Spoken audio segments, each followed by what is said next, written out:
Thanks for having me here. I want to start off with a bit of a poll question.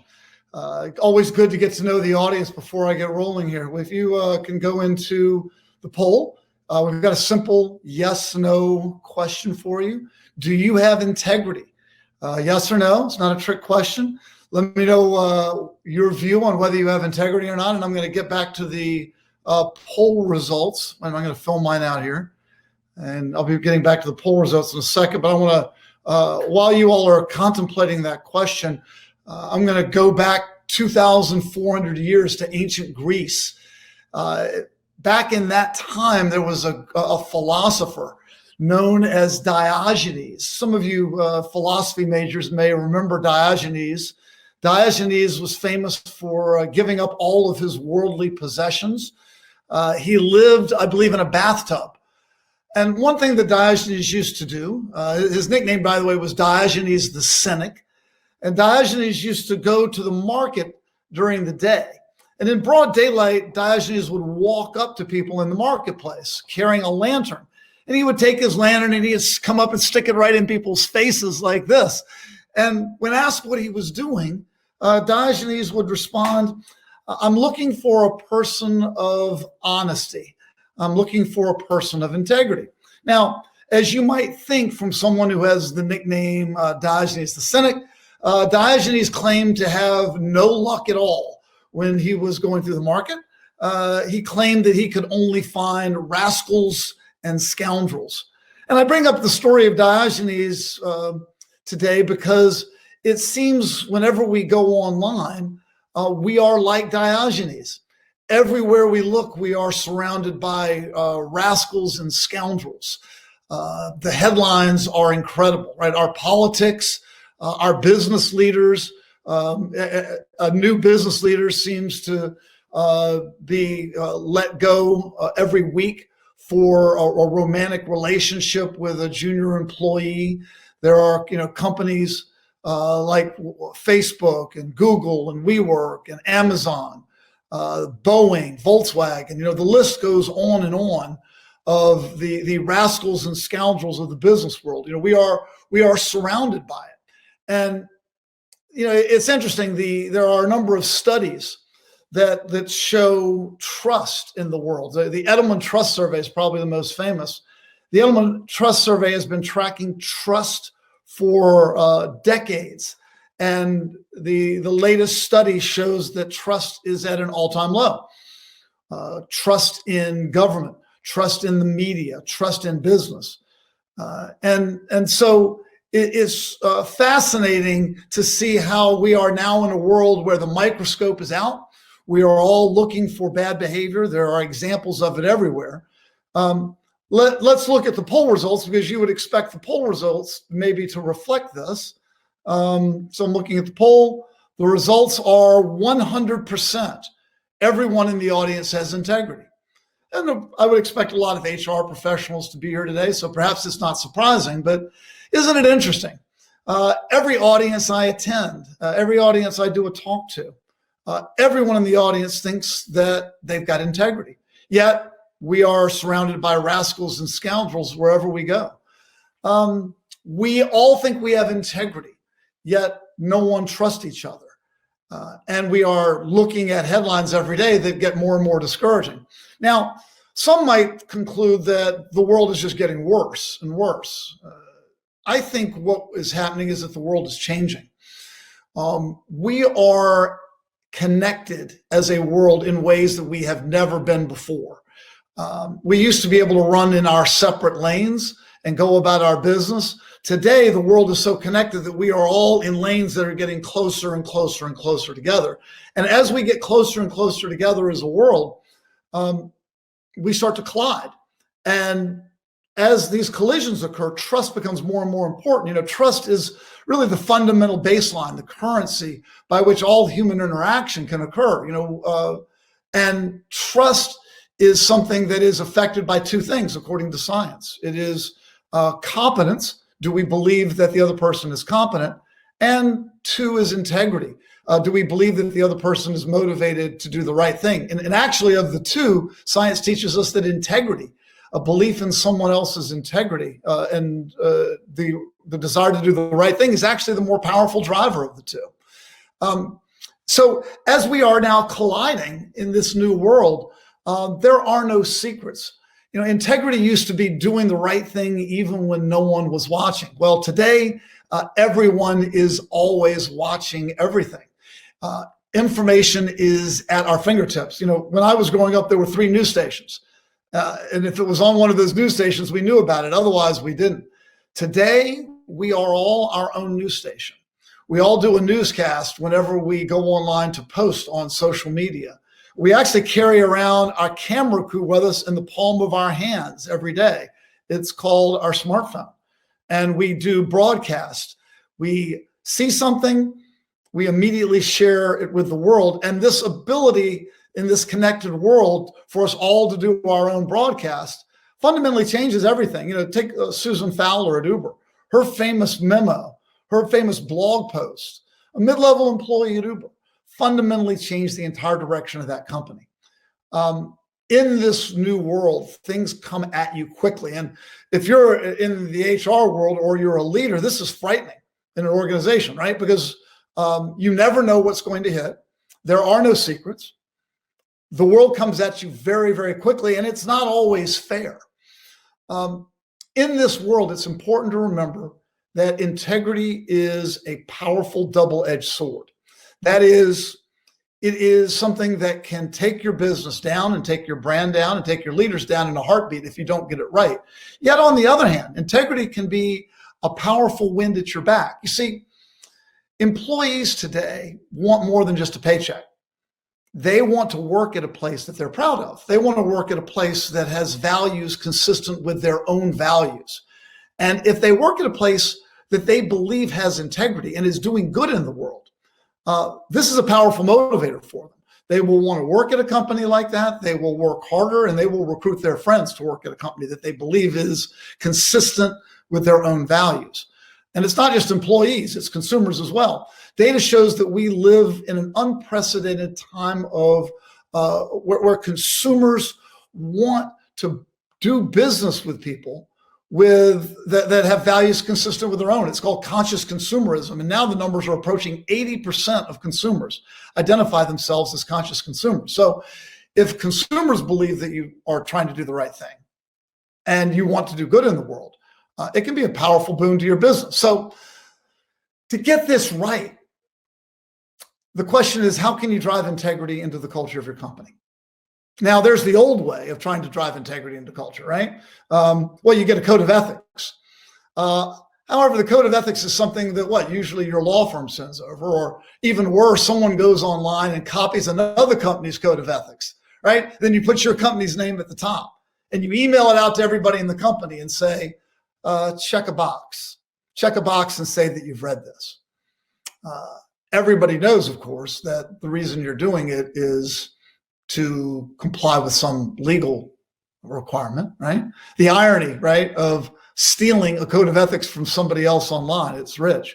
What else do you do? Well, there are the compliance posters. I love these. Remember the old days when we used to go to the office and there was a break room? And in the break room, you'd have these great posters. I love these things. The font is about 4-point font, and they're usually stuck over in the corner under the dripping pipes. Nobody ever goes near these things. Nobody ever actually reads it. You've got it in your company because the lawyers tell you you've got to have it. Does it actually change the culture of your company? No, it really doesn't. You make people watch third-party produced videos. Everybody has to check the box and say that they've read it. These things are not changing your culture.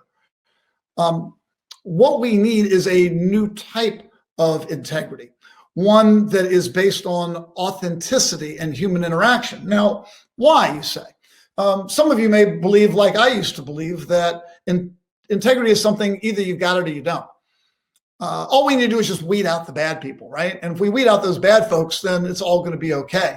Science actually teaches us something very different.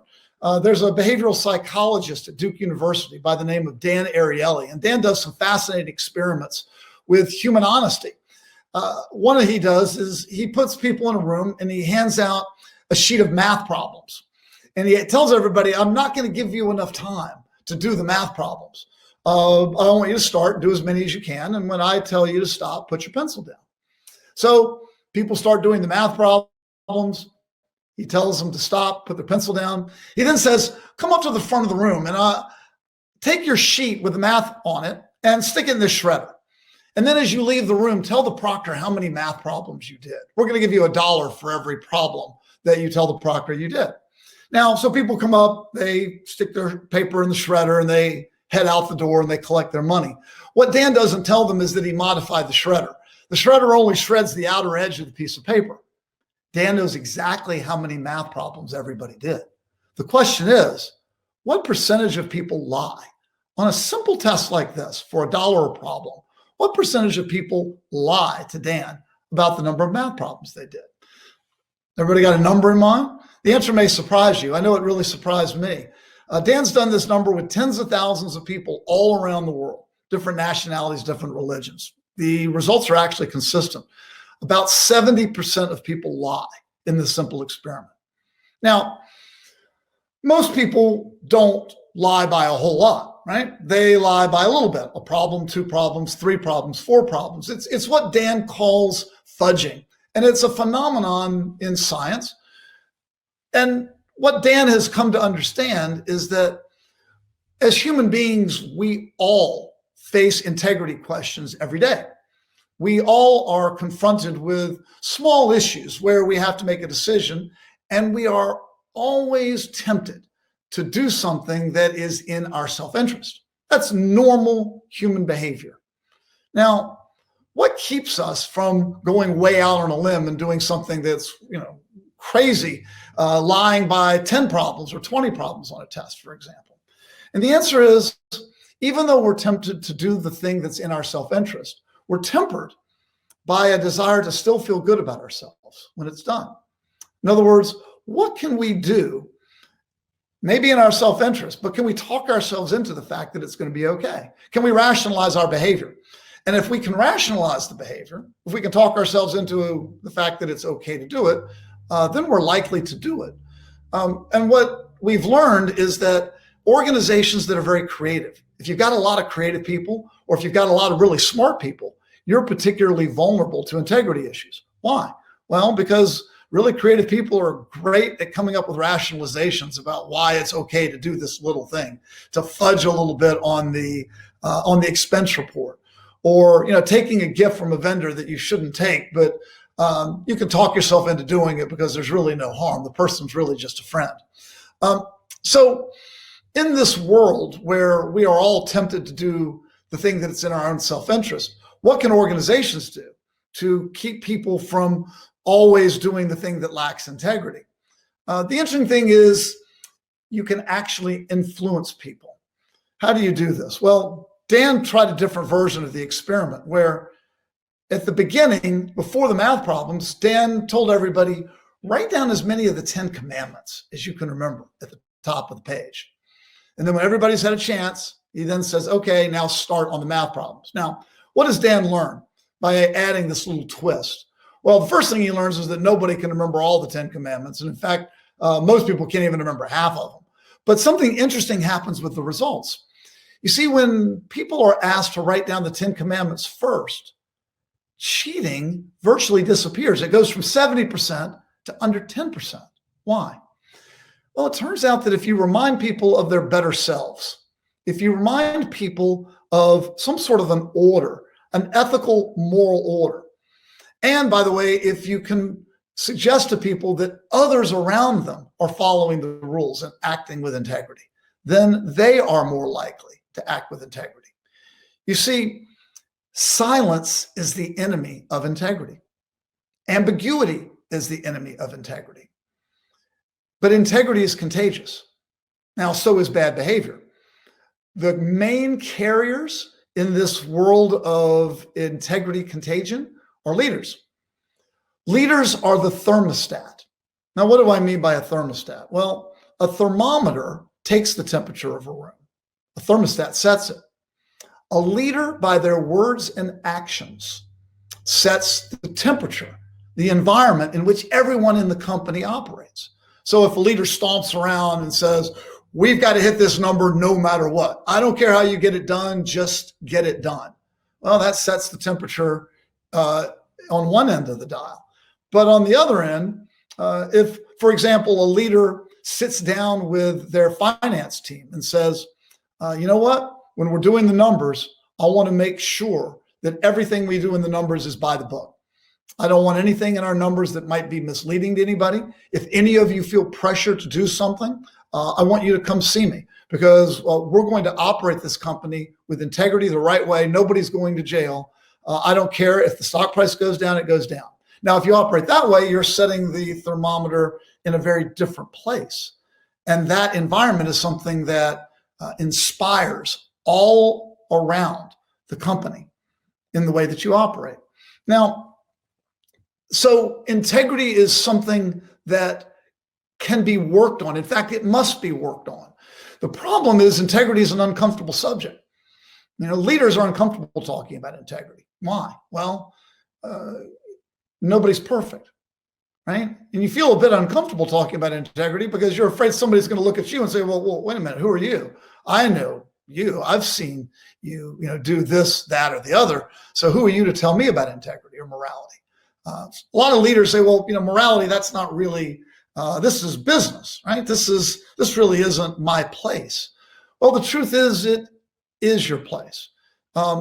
Integrity is a fundamental quality of leadership that should be expected of all leaders. Integrity is not something that you can simply ignore and hope that everybody has integrity like you do. In fact, you have to recognize that you are subject to the same temptations to do something in your self-interest as anybody else. Integrity is something that has to be talked about. It has to be part of your business strategy. In fact, it has to start with the very purpose of your company. Every company needs a purpose. Every company needs a North Star, something that means that your company is good for the world. And profit is not purpose. You have to be able to articulate why your company is good for the world. If you can do so, you will inspire your employees. You will inspire customers.